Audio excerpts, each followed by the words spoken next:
Masaledar chole with crispy tikkis and all the chaat goodness. An explosion of flavors like no other. Let's make Chole Tikki Chaat. For the chole, in a pan on the heat, I am taking 2 tablespoons of oil, 1 teaspoon of cumin seeds or jeera. Once the seeds have crackled, I am adding puree of 1 onion and 1 teaspoon of ginger garlic paste. Let's saute for a couple of minutes. Next goes in puree of 2 tomatoes.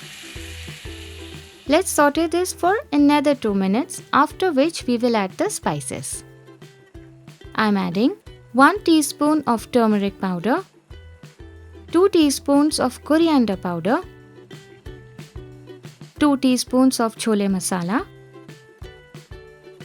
1 teaspoon of red chilli powder, 1/4 teaspoon of garam masala, 1 teaspoon of amchur powder or dry mango powder, and 2 teaspoons of salt. Let's mix in the spices and saute for 2 minutes. You will gradually see the gravy leaving the oil on the sides. That's how we know the gravy is cooked. Time to add half a cup of chole or chickpeas that I had boiled. Let's mix in. Now I am adding around 1 cup of water.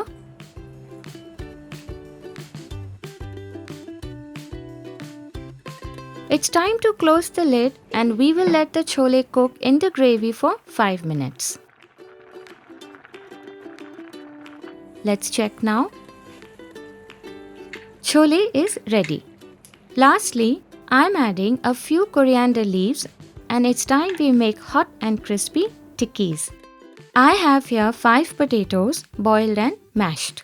Into this I'm adding 2 tablespoons of rice flour, 1 teaspoon of red chilli powder, half a teaspoon of chaat masala, 1/4 teaspoon of black pepper powder, 2 teaspoons of salt, 2 tablespoons of coriander leaves chopped and 2 green chilies chopped.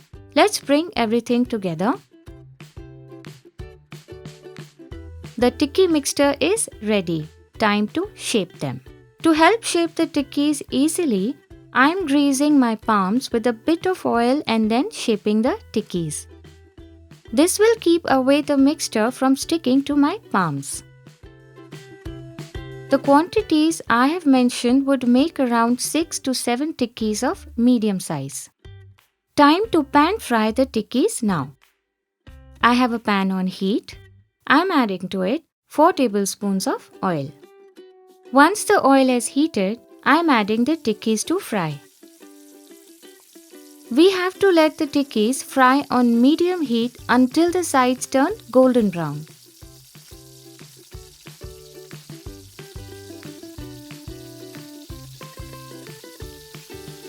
One side is done.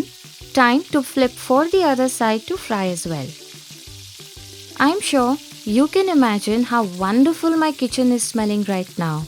Just like you are passing by an Aloo Tikki Chaat corner on the street. They are red and crispy. Time to take them off the flame. It's time to assemble the chaat. I'm firstly plating some chole and then 2 hot and crisp aloo tikkis. Some more chole over the tikkis as I like. Next goes in beaten curd, sweet chutney, spicy green chutney, a sprinkle of chaat masala, a pinch of black salt or kala namak, half a teaspoon of roasted cumin powder, a pinch of red chilli powder, some pomegranate seeds and fresh coriander leaves. Chole Tikki Chaat is ready.